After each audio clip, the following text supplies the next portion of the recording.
Oh, God. Better less. It says live. Oh, yeah. We are live right now. Good deal. Let's see where the John, we're going to have 3 viewers. Hey, you got to start somewhere, brother. You're right. That's right. You're right. We got one on here. Somebody's paying attention. We got one sitting there.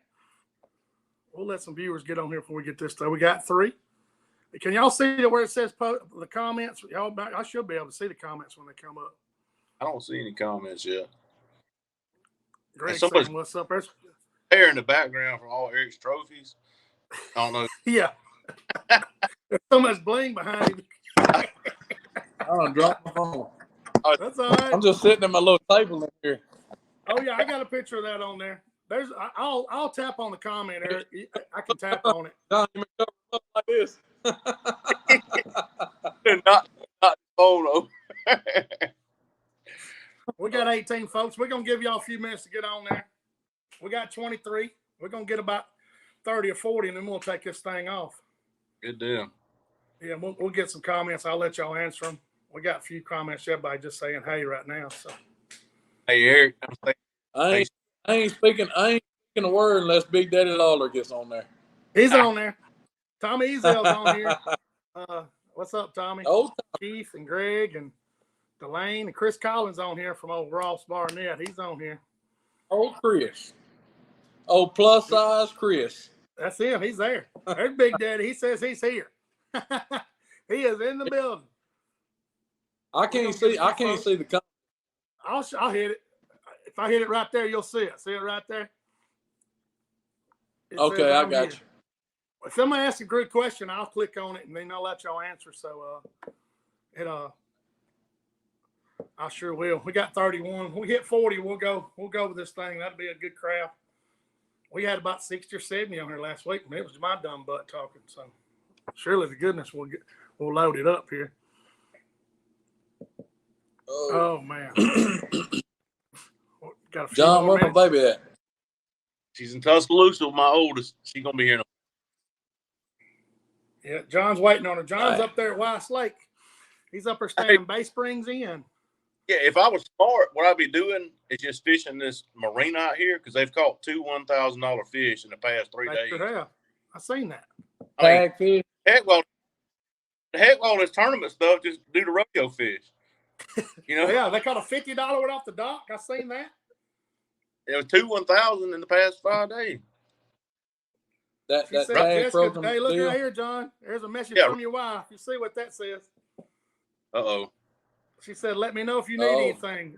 Any fishing tips for me. That's John's wife there. She said it up there. We almost got 40 guys and we'll take off. We got 37, so we're fixed to take off. But John's up there pre-fishing at Weiss Lake for the Alabama Crappie Masters. They got a tournament up there this weekend. He's been there for 2 weeks. He's been camped out up there. Oh, man. All right, we got 40 people, y'all. There's Jason Domain. All right, guys. Y'all probably don't need an introduction. The middle guy right here, that's John Folmar. Him and his wife fish a lot of the national tournaments. They fish Alabama Crappie Masters. They're the reigning state champion. The guy on the right there, Eric Cagle, he probably don't need no introduction either. He's a great guy. He's kind of a mentor of mine, and we learned a lot from him. And he's a 2020 national champion. If you look behind over his right shoulder there, you're gonna see plenty of trophies. I promise you that. I'll show you a few things. By the way, that's just what. Oh man, I'll show y'all these right here, and then we can rock on.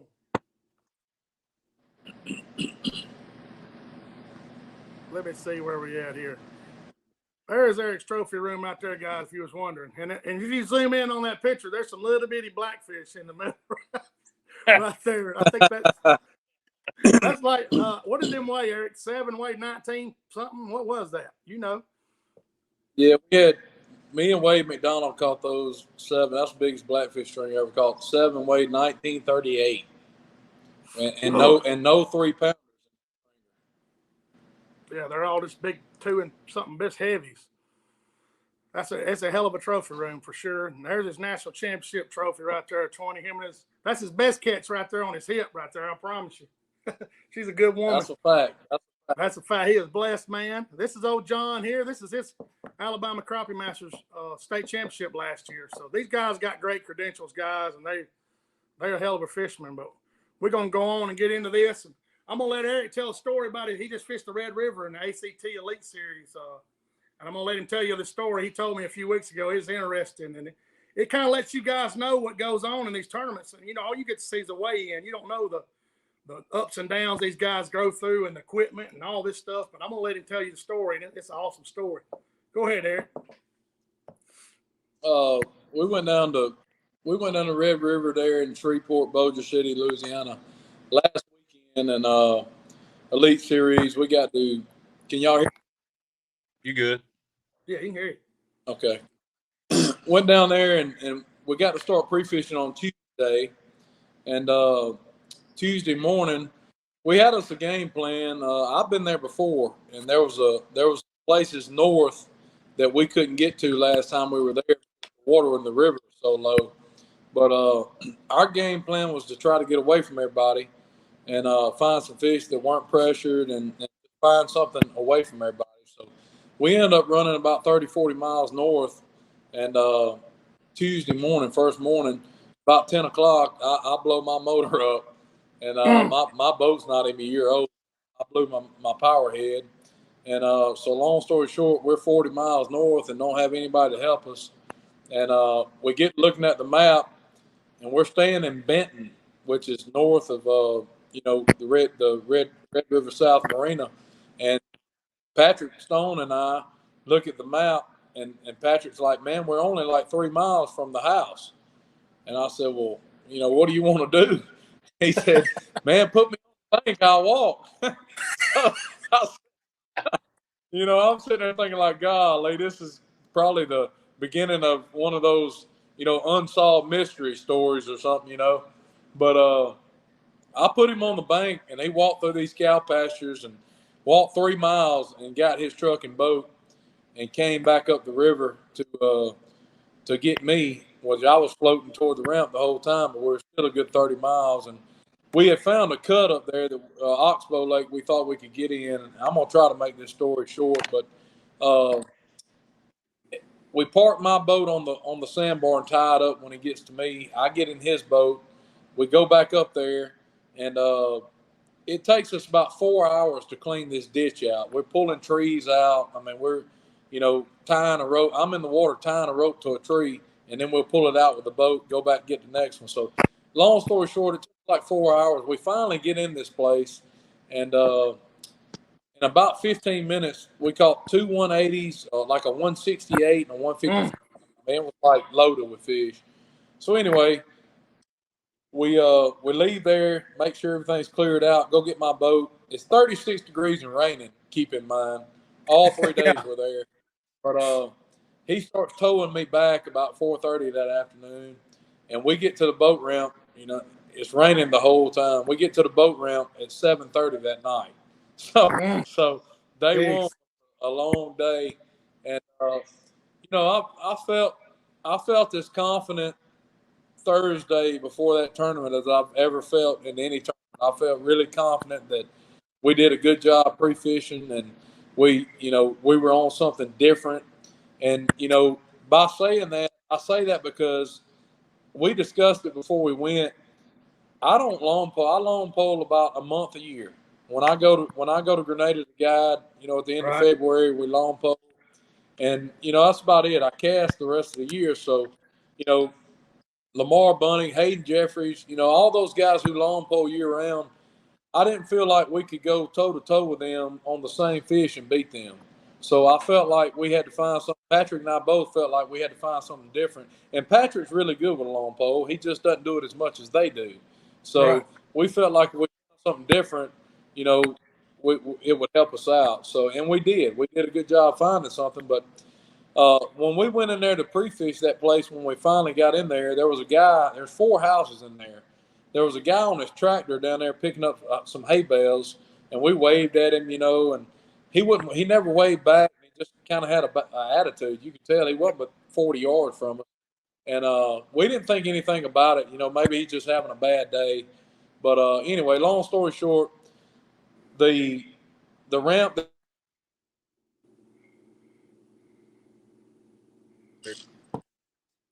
We good? There you go. Come on. We good? You said So the ramp that we put when we got back to the ramp Thursday, the park ranger was there and told us they were closing that ramp due to high water. So the next ramp was like 15 miles extra down the river. So we had to run an hour and 5 minutes to get to our spot. Right. During the tournament, it took us an hour and 5 minutes in Patrick's boat to get there. And it was a little cut. When we pulled in the cut, about 15 yards in, it was about a 200-yard cut you had to go through to get to this oxbow. About 15 yards in, there's a huge oak tree laid down across this cut. Yeah, this one right here. Like, golly, a tree fell. I got it put on the screen right there. Yeah, that's it. Yeah, that's it. So anyway, we're gonna try to tie to the tree and pull it out of the way, but the tree's still connected to the root. And when we get to looking, it's been cut with a chainsaw.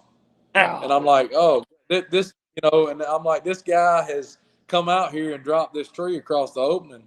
And so you can't get out of your boat in the tournament or you're disqualified. Right. So there wasn't any way for us to get in there. So what the best part of this story is this, in tournament fishing, there's always highs and lows, highs and lows. But we had to back out of this gap. You couldn't turn around. It wasn't wide enough. So you had to back out. So he's trying to back out, and I put the trolling motor down to help him, and I see a fish. And there's only like 15 yards between raging river and tree, and I see a fish, and I said, hey, man, I think that's a crappie. And he said, there ain't no way. And he walks up there. We cut the motor off. He walks up there. Patrick drops on this fish and catches it. It's a 120. And I'm like, golly, man, or maybe, so long story short, man, on day one, we caught 7 fish out of a trench that was only about 15 yards long. That's crazy. And, I mean, there was about 12. It was a ditch, wasn't it, Eric? Basically a ditch, kind of. It was a ditch. We backed out. You know what was so funny is when you pulled in there, you couldn't chase anything. I mean, you couldn't go left or right, but those fish were kind of sitting there. So we'd back all the way out, and we'd just ease in there and drop on every one. And we finally got 7 on the bite. I mean, you would have thought we won the tournament when we caught our 7th keeper. No lie. Oh yeah, we went from we went from thinking we were going to have a chance to win to oh God, we ain't even going to catch 7. We don't have a backup plan. So it was a live and learn. It was a cool deal, and we caught our 7 fish both days, and that was a feat because we had to put something together out of nothing. So I felt pretty good about that. We finished middle of the pack, and with all that happening, it's just one of those tournaments, man. You live and learn from it. But that's a great story. That's one I'll never forget. Yeah, well, that's what I tell people. They don't understand what goes behind it.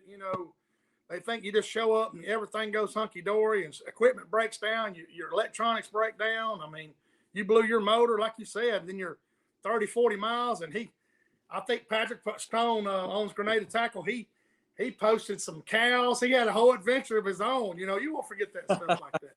That's an awesome story. Hey, I mean, I put him on the bank, and he starts walking, and I get a text like 10 minutes later, and he's taking a picture of 5 bulls, big bulls, standing out there. I texted him back. I said, hey, bud, stay close to the fence. Yeah, no kidding. Golly, guys. That's awesome. I appreciate you sharing that story, Eric. You told me that the other day, and I was like, man, if we get on this live, you got to tell that story because that's awesome. That's just a great story. But, John, you're up there pre-fishing at Weiss Lake, right, for the Crappie Masters. He's been up there. John's got a funny story too, guys. He was fishing with a buddy of his the other day. I'm gonna let him tell it, and you just it's stuff happens when you're fishing. This is funny. Yeah. So go ahead and tell it, John. I don't know how much you fish a musical boat. Me and Eric, you get on the boat with us. We're gonna have some music plays, a Whiskey Myers, whatever, That's right. And so we're fishing, and And when I get somebody on the phone, a lot of times I put the phone in between my legs and put you on speakerphone so I can still fish. Right. I whooped around and had that phone legs, and it shot out the tunnel, went off the side of the boat. My music quit. I said, "Oh, yeah." You know how the live scope it looks back as well as forward. You know, you got a little bit looking. My buddy said, "Look at that flutter spoon going down to the bottom." Your phone was just floating by. You can see it on the live scope. Well, oh man, God, boy, that's awesome, man. That's a good. Fish wasn't doing right, but I say highlight, low light, as well as but you know, fish. And That's if you right. Well, ain't lost the phone on the boat, it's just a matter of time. oh, that's coming. I went on vacation, broke several Tommy's rods, you know, but we're gonna get into the questions. Questions. The tournament start tomorrow, John? No, it's just gonna be Saturday. Yeah. Well, hey, Shane, let's call him out. John Folmar, here we go. What's he gonna win? No, that's always your call.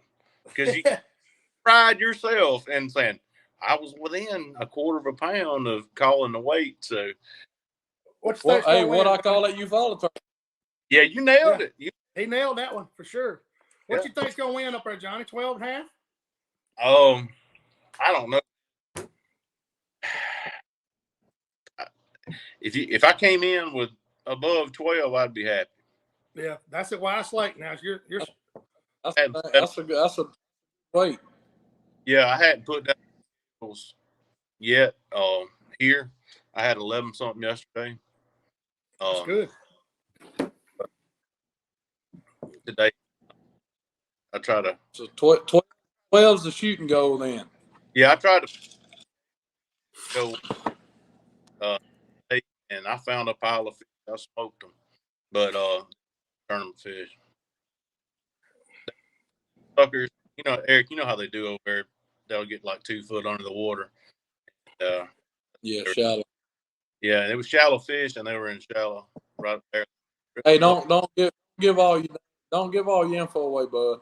I'm not. You ain't got hey, keep it to yourself, Johnny.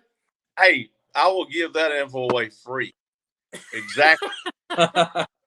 Yeah, because you ain't gonna hurt them. I understand. Eric, you getting ready to go to Mississippi, aren't you? Here soon, aren't you?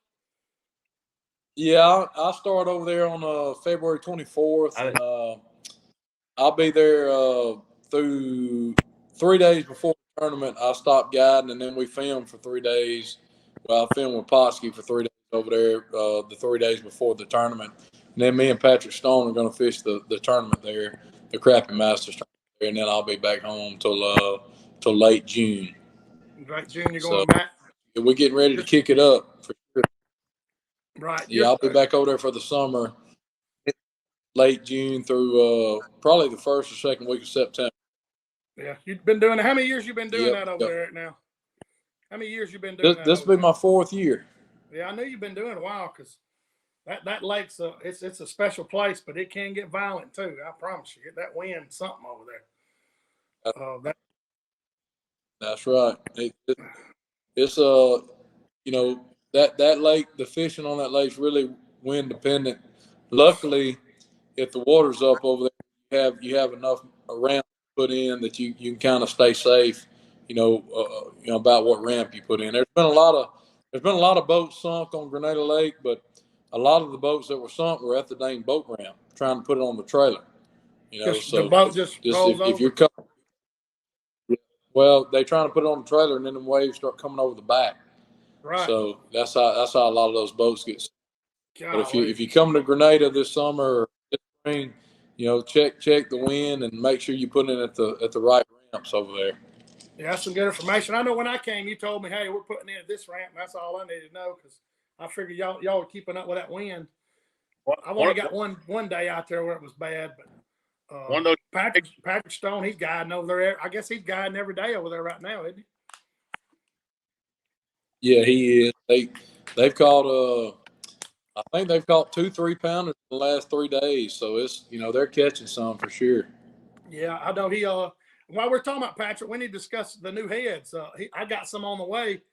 You help design those things, and you can bring that up right now because people that wonder. Yeah, I was showing those heads to Kevin Bean earlier. I got some of the prototypes that we first sent off, and Grenada Lake Tackle. I got their shirt on now, but Grenada Lake Tackle's well known in the whitefish industry, have been for a long time, and Patrick and I have become really good friends, and I told him, I said, a lot of blackfish guys, they love your heads, but the hooks are, it's just too big. So I've always been a fan of a minnow head, and Patrick's wanting to. His stuff's always been high quality, and he's wanting to get into the blackfish market a little bit more.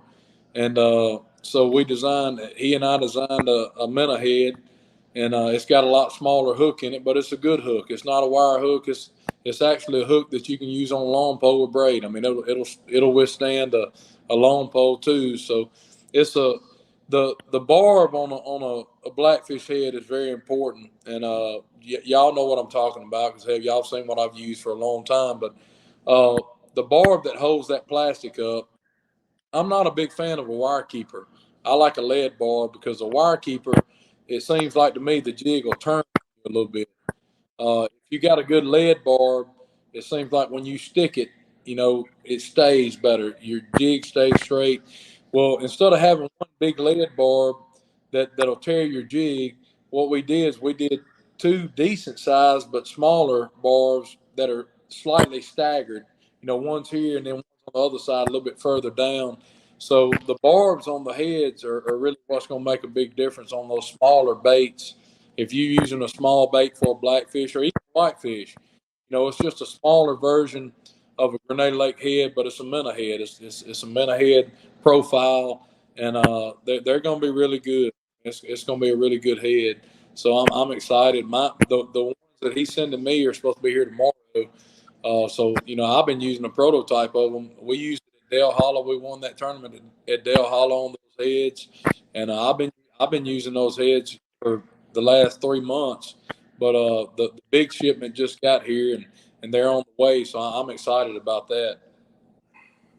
Yeah, I was looking at it. So you're running that bait on that double barb, and when it goes up the hooks, I'm gonna share a picture of them. And you're just squeezing the body to put it on those barbs, right? To make sure it stays up. Yeah, and by them being staggered like that, when you squeeze it on there, you're getting a upper and a lower squeeze, and they're pointed, they're angled up. So I mean, when you squeeze it, it's really grabbing that jig, and that keeps it from pulling down. Y'all know what I'm talking about. It keeps it from pulling down. So I think it's going to be a cool deal, and like I said, anybody that has fished with a lead barb before knows that if the barb's you want it big, but if it's too big, it's going to rip that plastic, and that's what we were trying to overcome. And I think we got it just.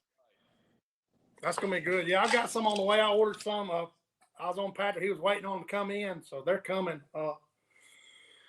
They're on the way right now. So, but I'm glad we brought that up because I was wanting to. I told Patrick we was going to talk a little bit about it because a lot of people. I try to support people that support me. I'm friends with Patrick also, and all y'all guys are just good guys, and you want to do business with people you like. So, of course, your guide service stays booked up. You don't need to promote that hardly at all. You're staying swamped. So the pictures prove, like you told me. I've been. What's that, Eric? I've been very fortunate, man. I say I've been fortunate, but y'all know as well as anybody, I work my tail off. And that's that's how I was raised. Hard work pays off, and I work my tail off to put people on fish and make sure we have a good time and make sure they come back to see me. That's right. Well, you told me, a couple of years ago, you're like, hey man, if you're gonna do this, just post some pictures of fish. The fish speak for themselves.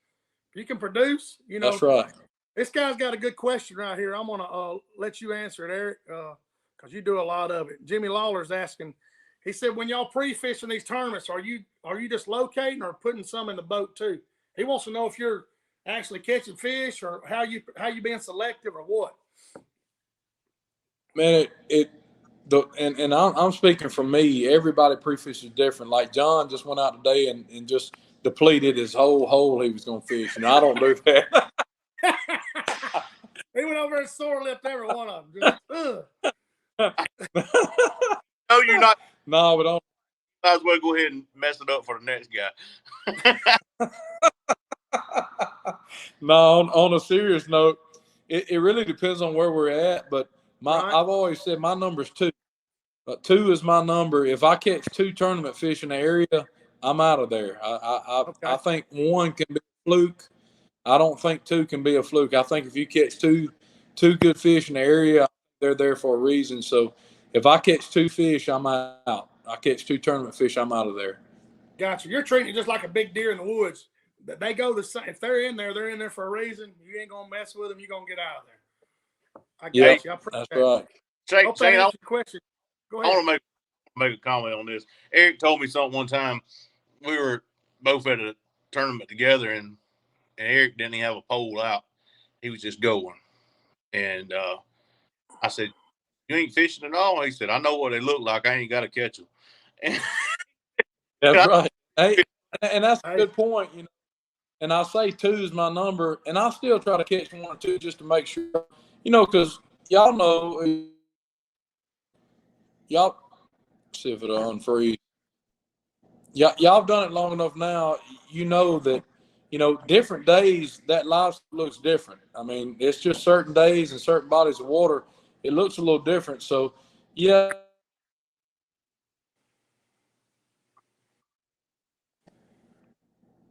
I'm trying to see if it's coming back. Y'all good? There it is. Yeah, we good. Come on with it. Finish up. So I still try to catch a couple fish, but now, once you catch 1 or 2 and you figure out, okay, that's what I'm looking for. John's right. I mean, you just now with live scope, you don't have to keep catching those fish. You can scan the area and see what's there and say, okay, I saw 10 tournament fish in this area, so I know they're here. And that's what live scope's done for us. Is we don't have to sore lip those fish anymore. We just kind of go through there and look at them.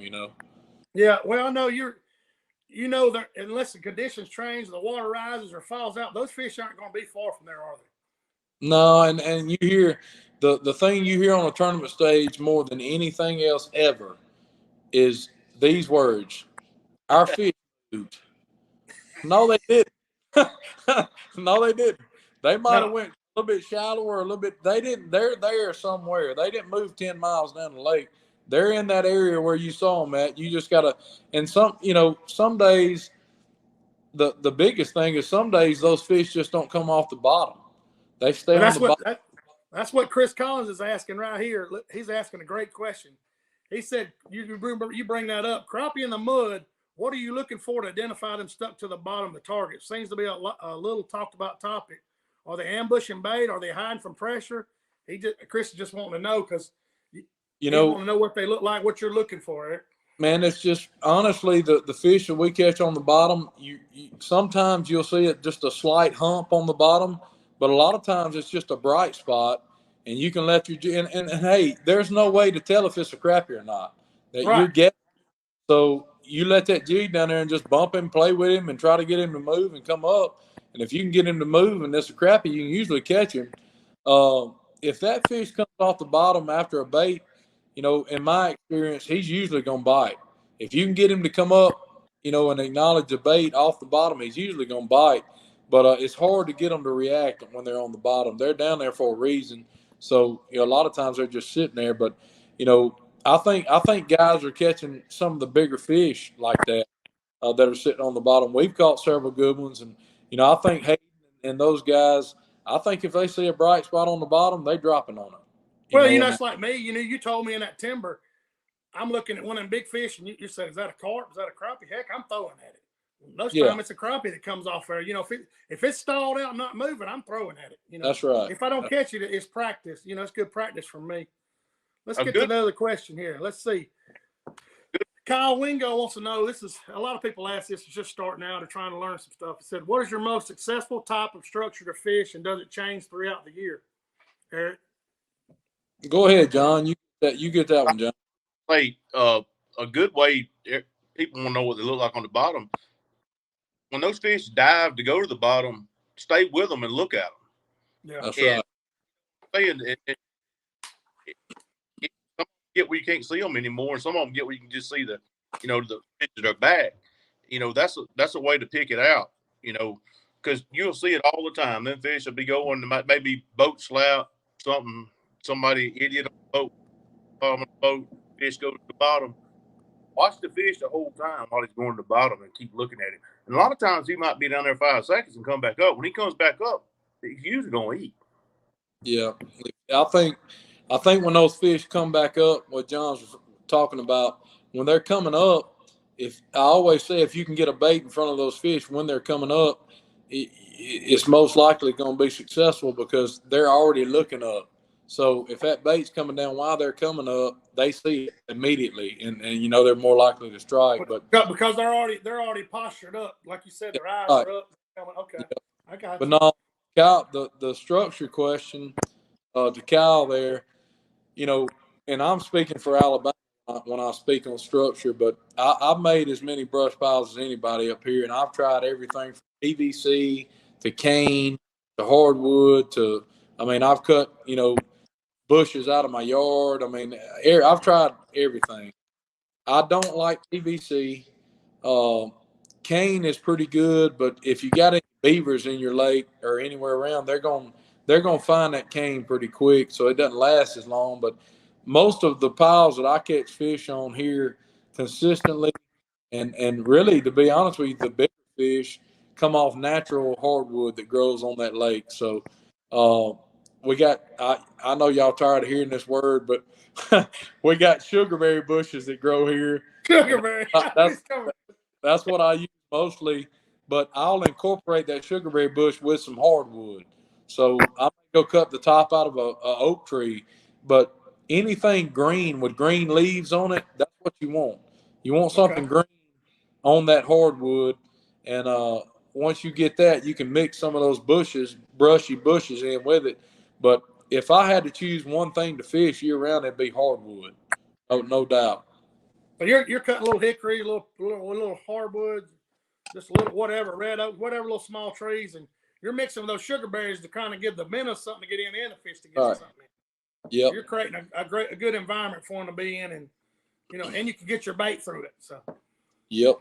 We used to on Lake Jordan, and Roger Brown's got a good picture of it. He posted a while back, but we used to take a tire, I used to go to the tire shop up here, and I get like an old 13-inch tire, just a regular car tire. And what we do is we take cane, we put bricks in the bottom of the tire, and then we take cane and fill the whole middle of the tire up, like just as tight as you could fit it. So you put your weight in there, and then you basically enclose your weight with the cane. Well, then you put 3 holes in the top of the tire. That way air can get through there when you drop it. And then you take some more cane and you just branch them out and zip tie them. So then you just take that tire and you push it in the water, and it just sinks straight to the bottom. And you got a big ball of cane to hold minnows, and then you got some more cane coming up for those fish to elevate on. And that worked really well, but it just, the beaver, I'm telling you, man, the beavers love cane. And it seems like they just don't last near as long. You may right. I think it rots out pretty quick too, being underwater, because it grows out of the water. You get a couple years out of a cane bed, a year or two. A hardwood pile. I got hardwood piles on Lake Martin that have been there for 5, 6, 7 years, and they still hold fish. And that's what I like. I don't have to redo them near as often. Right. Shane, on brush piles, black willow in a wet spot, you can cut it and then come back 6 months later, and it'll repopulate. Like, it'll grow back. You can just keep clipping that black willow back. Okay. And you remember where your spots are. 6 months later, you got you another brush pile. It grows back to that. And I've had some really good luck. I've got one. I probably cut that something back 6 other times. Okay. So it sprouts right back up, huh? Right when you know how crepe myrtle does. Yeah, crepe. That's right. Yeah, they trim over January, right? Yeah, that black willow do the same thing, but like in 6 months' time. I got you. I got you. Let's go to the next question here. Let's see. Gregory Goes was asking the question. He says, for the guys that don't have live scope yet, do you believe a fisherman can be successful in tournaments with side image and down scan? They're going back, a few years. That's what you used to do, Eric. You too, John. It depends on. I had a discussion about this about a week ago. Let's just say Dale Holler, the tournament I won a couple months, whenever it was. Right. Yes, you can be successful on a lake like that without live scope. No doubt about it. I could have side scanned. I found those piles we caught fish on side. I could have side scanned piles and threw a buoy on them and back off and fished them and probably caught, pretty much about what we caught.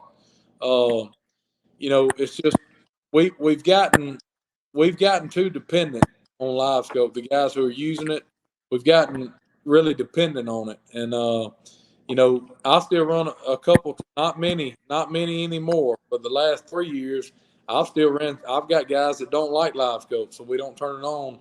Kevin Bean here with me now. We're going to go over some piers and stuff like that tomorrow.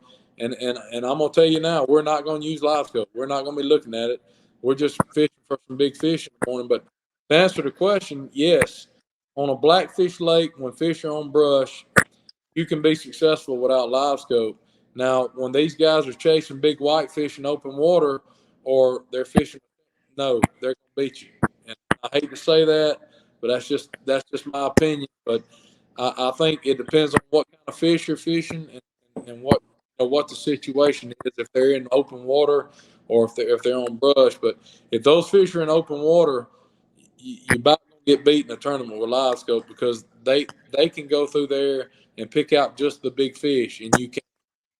Right. Yeah. You can't see. Some of your trolling guys will pick up some of them, but that's where I grew up. Side scanning, throwing a buoy, throwing my jig in there, counting it down, getting a bite. Hey, I was a 10 count. I'm 10, 11 foot deep. Yep. And that's where I grew up fishing. That's where I was taught. So, and a lot of that goes into live scope anyway. I take the live scope and put it in a brush pile. Hey, there's fish there, and I just go to fishing. I don't even look at the live scope a lot of times. I'm just waiting on that thump. You could, like you're saying, you necessarily don't have to have live scope in certain situations, in certain lakes, like you said, docks. You don't need to see on that dock. If you know it holds big fish, you just got to fish it. That's a good point, though, man. That's good stuff. John, you got anything to add to it there, bud? I mean, he needs to be good at throwing the buoy, marking that stuff on the side, coming back over it with down. As soon as he sees it on that screen, throw that buoy. When he goes over it with down image, and he can see how deep those fish are to the top of that pile. Give it that 1 second countdown. I mean, you catch fish like that. In Alabama during the summer, you got on lakes I fish. I have really good time. They'll load up. Yeah. You back crappie in the summer, it can be tougher on you. Eric. Yeah, they get a little temperamental. Oh, Ryan Willis got a question here, John. He's saying he wants you to elaborate. Ryan Willis. Oh, Ryan, he's probably getting ready to go to White Lake now. He's chewing at the bit. He's gonna get there in the morning. He said you elaborate on what y'all talked about last night with the shadows on the side of the fish. John, I don't know what conversation y'all had, but He's talking about side scan.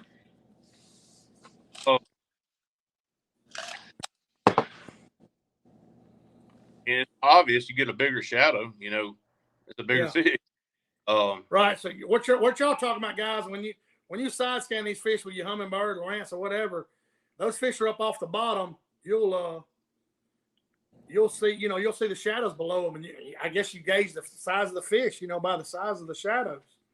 Right. I mean, you get somewhere like there's places in Alabama River got big gizzard shad, and you'll be like, "Oh baby, here we go," and you come back and it ain't what you thought.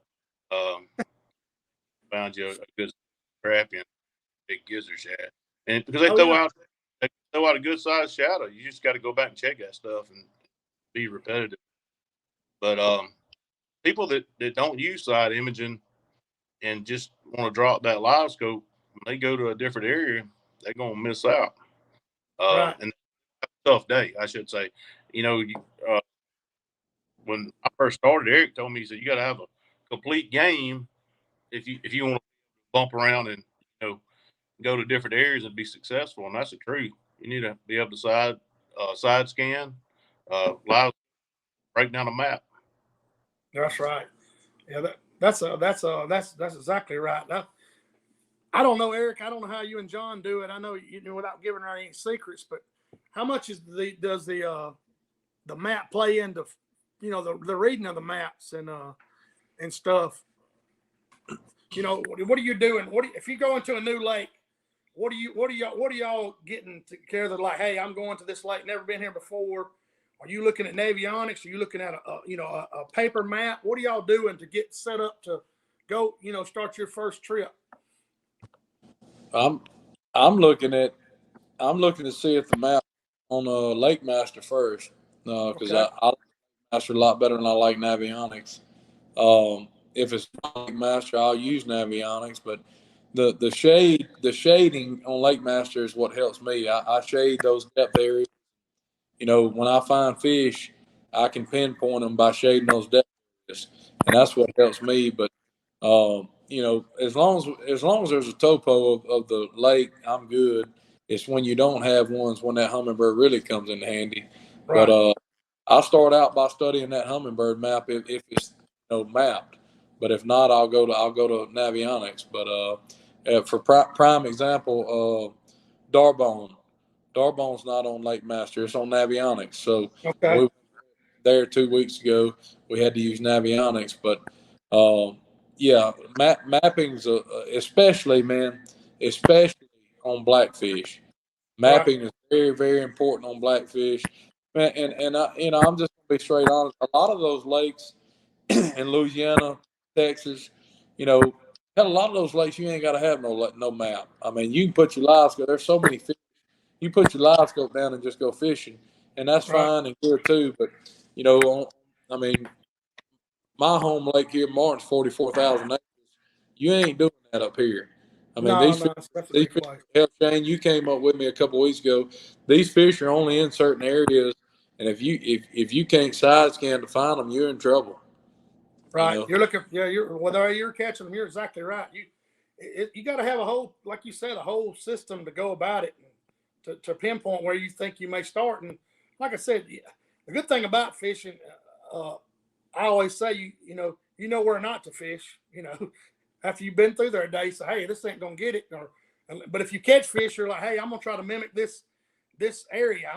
I'm just standing timber in 10 foot of water. I'm gonna go look on the map for 10 foot of water with some standing timber. You know, with a creek channel. You know, like you told me, they're there for a reason. You got to use your live scope, use your down and side image, and put together a pattern, because it's not it's not luck all the time. You prove the point. It's not those trophies behind you. All that's not luck.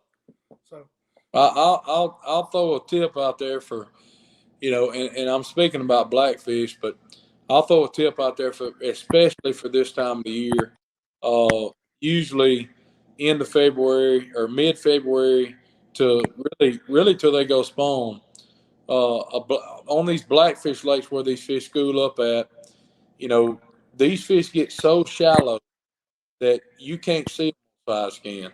So if right, you start seeing shad and all in the area pretty thick, you know, that's where live scope really helps, because you can't see if those fish are 4 foot or really less in the water column, you're not going to see them on side scan. And you know, I scanned through a place this morning, and I didn't see anything. I mean, nothing, but I saw shad. I'm like, they got to be here. And I right. put the water, and a lot of those fish were 2 to 3 foot under the surface. I never saw them. So, you know, this time of the year on a blackfish lake, if you see shad, you know, you might want to put that live scope down and look around a little bit, because there may be thousands of fish there or hundreds of fish there that you can't see, you know, on that side scan. And Right. that's What do you think there's sun in there? What do you think makes them run up that shallow? I ran into some the other day. They went a foot deep and running, and the shad were way below them. I don't, what makes them do that? I don't know the answer to that.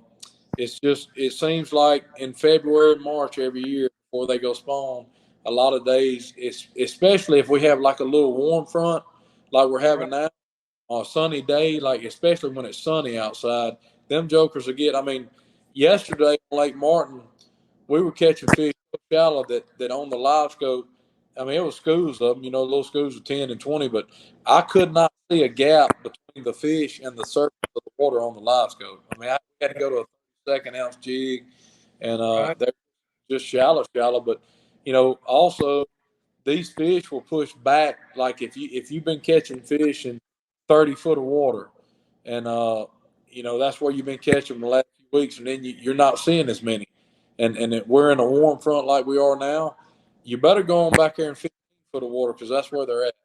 And I had to do that yesterday morning. We started out slow, and I said, man, these fish they had to move back, and I moved about 300 yards back in 16 foot of water, and I mean they were everywhere, just everywhere. That's crazy. Well, like you said, they move. They ain't moved far. But I just wonder, if their hormones have got something to do with it, because the blackfish, the male, they're getting the color, the female's eggs are growing. I don't know. It's there's several equations there that makes them do it. But I just try to catch them. I'm like you. I'm not gonna try to figure them out. But I almost want a lot of get those fish real high like that. So the big female come up and do it. If they're not coming up getting that water warmer and it helps some eggs develop.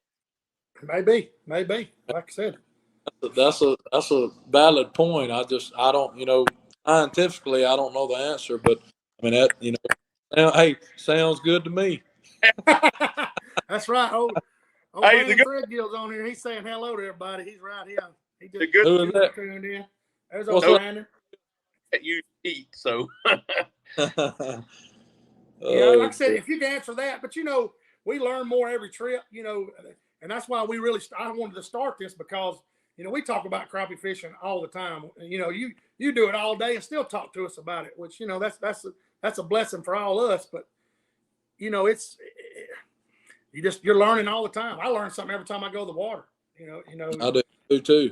It evolves all the time. And somebody asked a question here. Greg did, if, with the crappie industry getting bigger, you think it'll be as big as Bass Masters or the Classic or bigger? I mean, who knows? I don't know if it ever get to that level or not. But I mean, I think we'll have just as many fishermen as bass. I think there can be just as many crappie fishing has grown tremendously in the last 3 years. If he's asking about tournament winnings, no, I don't think it'll get as big. No, I don't think so either because it's been going on so long. You're right. But as far as the fishermen go, we're seeing more crappie fishermen on these lakes than we ever have. So it's growing for sure. I mean, live scope has, let's face it. I mean, live scope's made it easy. So back in the day, it wasn't quite as easy, and now it's gotten a little easier as long as you can read electronics. So and that's not a bad thing. I mean, it's growing, but I'm jealous because I had to learn the hard way, and right. Guys don't, You're right, but like to me, it's kind of like crossbow hunting. I bow hunted my whole life, and people go get a crossbow because they don't want to, spend time. But it gets people out in the woods. So I'm not really a hater. I'm like, hey, maybe and I tell people on this podcast here, this crappie cast, that if you get a chance to go out with a guide like these guys and cut your learning down, so be it. I paid Eric 3 or 4 years ago. We went out with him a few times, and that money was well invested because I learned a lot. And I got to cut mine because I guarantee you it takes 40 hours for you to learn what that live scope's showing you. At least 40 hours. That's before you learn how to run the darn boat out of them. If you have your transducer on trolling motor. So I mean, what do you suggest somebody do, Eric, as far as practicing with their live scope and trying to close in on a fish? What do you think they need to practice on, a brush pile or a moving fish? What do you think? Man, I've discussed this a few times, but my answer is always the same. And hell, John and I have talked about this before, but my answer has always been the same. I think even with side scan, forward-facing sonar, if you want to get good at it, you go to places where you know what's there. You've been fishing for 30 years. Right. You go there and you know that same tree's been there. You've been fishing. go by and side scan it, see what it looks like on that side scan, and then you turn around and put that forward facing sonar on there, and it'll click up top. You're like, okay, that's why that tree looked, wide on the side scan, because the tree wise in there. It goes left and right, and you can see that with that live scope, and that go to places you're familiar with and look at them and see what you're looking at, then venture out. But no, the easiest place to start is on stationary fish, brush pile, docks, pier, bridge pylons. That's the easiest place to kind of learn because they're stationary. And then once you get good at that, good at placing your jig, then you can go over to Grenada or find some scoot up fish and try to follow them. But stationary is definitely where you want to start at. Right, John. John lives on a lake, and he perfected his game right there at his house, and you've been fishing that for years, and that's why, John. You describe what you look for, John. How did you get better as far as I know time on the water. Everybody says that, but first, I want to say this. I had a guy tell me he wanted me to make electronic next. Well, I need a boat. So first thing you need to do is know how to load your boat, and then we'll talk about electronics. You're right. Hey, that's a great point. Look, right, guys. I've got a couple places on the lake, like there's a piece of timber sticking up, and you can see it from above the water. Right. So you've got a visual reference, and there's a bridge also. So I'll take them there, and I'll say, all right, this is where you need to learn. I don't care if you catch a fish or not. Learn how to get out here with some wind, get out here with a little current, something that'll affect you, and learn where you can throw beside what you can see your jig, and control your boat. I don't care if you catch a fish the first 3 days you go. Right. If you don't, you're going out there flapping in the wind. That old Army statement there, but if you're going out there flapping the wind, you're gonna go, I'm ready to steal this stuff. This is garbage. Right. And another thing, everybody on YouTube is not right. So people get on the boat with me like, well, I watched so and so on YouTube, and he said do it. Well, look, bud, I said go wherever he lives.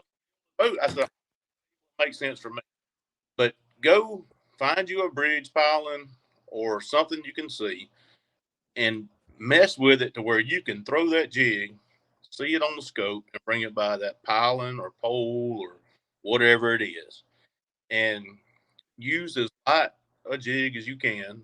Eric will tell you this too. If you want to throw a quarter, a black crappie ain't gonna like you a whole lot. Right. Use as light a jig as you can get away with the wind and current that you're dealing with. Gotcha. Go with, and if you can afford it, go with somebody. Like get on the boat with Eric or get on the boat with Shane, and that'll save you 40 to 80 hours of you getting ticked off for yourself because you're not doing worth a dang. That's the best advice I can give you as far as that. Yeah, that's what I learned because I got out there and I call Eric every darn night. I guarantee you he got tired of me calling. I was, what the heck is it? He's like, hey man, you gotta do this, you gotta do that. And one day it just clicks and comes together, and you're like, well, crap. Okay, my foot's in line with my head, my rod. I know where I'm at. Let me say this too, and this will save a lot of people a lot of money. And Eric will tell you this too. Before you go make these big purchases, we all know this stuff is not. Talk to somebody and say, I want to be a live scope fisherman. All right. First thing is trolling motor. And then decide what screen you want. You're going to go in and do it. Get the right stuff at the beginning where you're not losing money by selling used equipment. Right. Because, that's what Eric told me. Hey, a 9 to get it done, but if you can afford a 12, go get a 12 because then you're not. There's not a whole lot of difference between a 10, 22, and a 12. No. Is it? Yes. But don't go buy a Tarova and think you're fixing to go out there and put it on the trolling motor shaft and be catching fish. That's right. Right. That's right, man. Foot pedal on a Tarova is junk. Amen. An old tricks, and I know Shane, you got a Garmin, but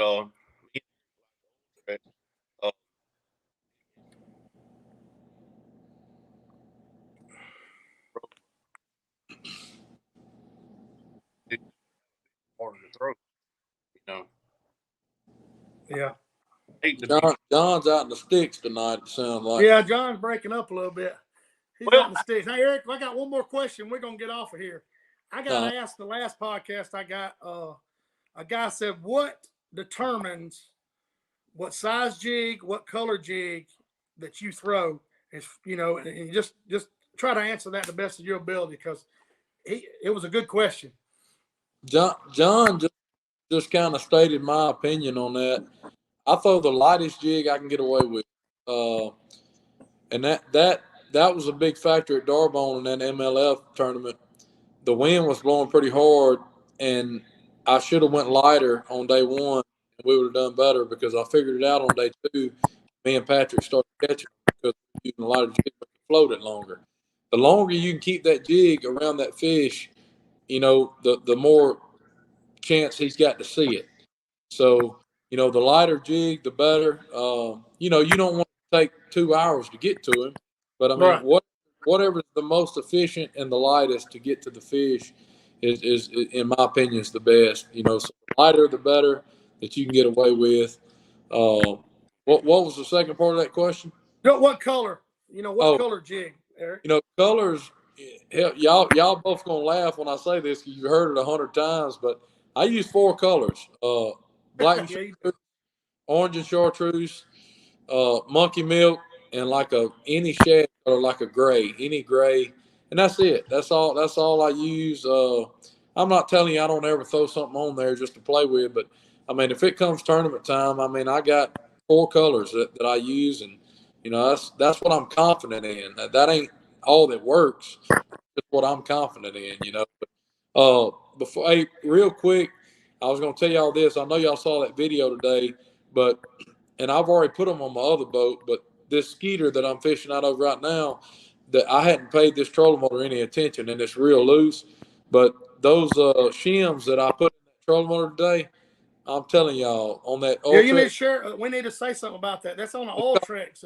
It's called. They're by Slab Crazy Outdoors, and if you got an Ultrex and it's loose and squeaking and wobbly, man, I put them on in like 5 minutes, and that trolling motor's like it came out of the box. I mean, and Patrick Stone, he's the one that got me on them. I use his trolling motor. I ran his trolling motor this weekend at the Red River, and I mean, his trolling motor's older. He's been, you know, he's had them on there for about 6 months, and they're still as tight as they can be. So, if some of these guys that are watching are using the Ultrex, you need to try those shims that they got. Those, what are they called? I mean, they're like I don't know. It's like you replace the old ones with it, but I can't remember exactly what they call them. But it's Slab Crazy Outdoors Ultrex something. But yeah, you can go on your page. You and McClunk Electronics, yeah. Yeah, it's like the bearings that come in that trolling motor. But yeah, they're legit. I can tell you that. Well, that's good. I've been in several boats and they're squeaking and squawking, and you're like, man, yeah. And that's because I didn't realize that. But that's good information. And I appreciate y'all. That's Slab. What'd you say the name of those things were? Slab Crazy Outdoors. Slab Crazy. And they make some mounts too, don't they? Live scope mounts. And yeah, I'm not sponsored by those guys. Don't get anything out of it, but they make a good product. Hey, well, Shane, fine. Before we get off here, something funny about this pole I bought. Yeah, go ahead. Yeah, look at this, Eric. All right, so we get all our stuff on. We got the big belly and the coat and everything. Oh yeah, all of us. The back of the pole gets into your belly, you know. Well, they call it the base spring special. Look how that little bitty. Well, I'm getting in there. That little bitty. That right there. I used it today. I bought it yesterday. Used it today. What's it called? It's Outlaw Crappie Poles make it. They call it. The guy told me he don't even know if they got them like on their regular website, but it's the normal blank they got for their regular 6 foot whatever, but they cut it off and cut the back of it off, brother. Whew. man. That's fat boy friendly there. That ain't in that belly. What action is it? Medium. Let's see. Let me see. I ain't even noticed, Eric. Medium fast? Fat for me.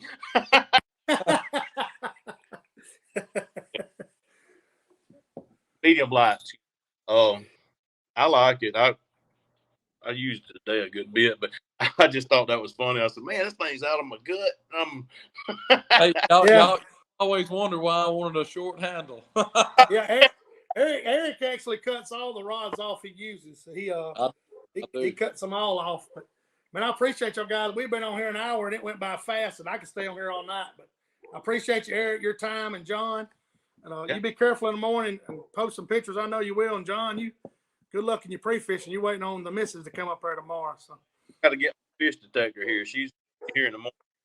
there you go, man. Thank you, Eric. Appreciate y'all, John. Go get them, man. Thank you, Eric. Appreciate y'all, man. Thank y'all. Thank y'all for tuning in, guys. I appreciate it again. We're going to try to make this thing grow and bring people like John in that catch a lot of fish. If you're not friends with John Folmar on Facebook, you need to hit him up. And he also has a YouTube channel, Tom Sawyer Fishing. He's got a little kid on there in one video. It's an awesome video, man.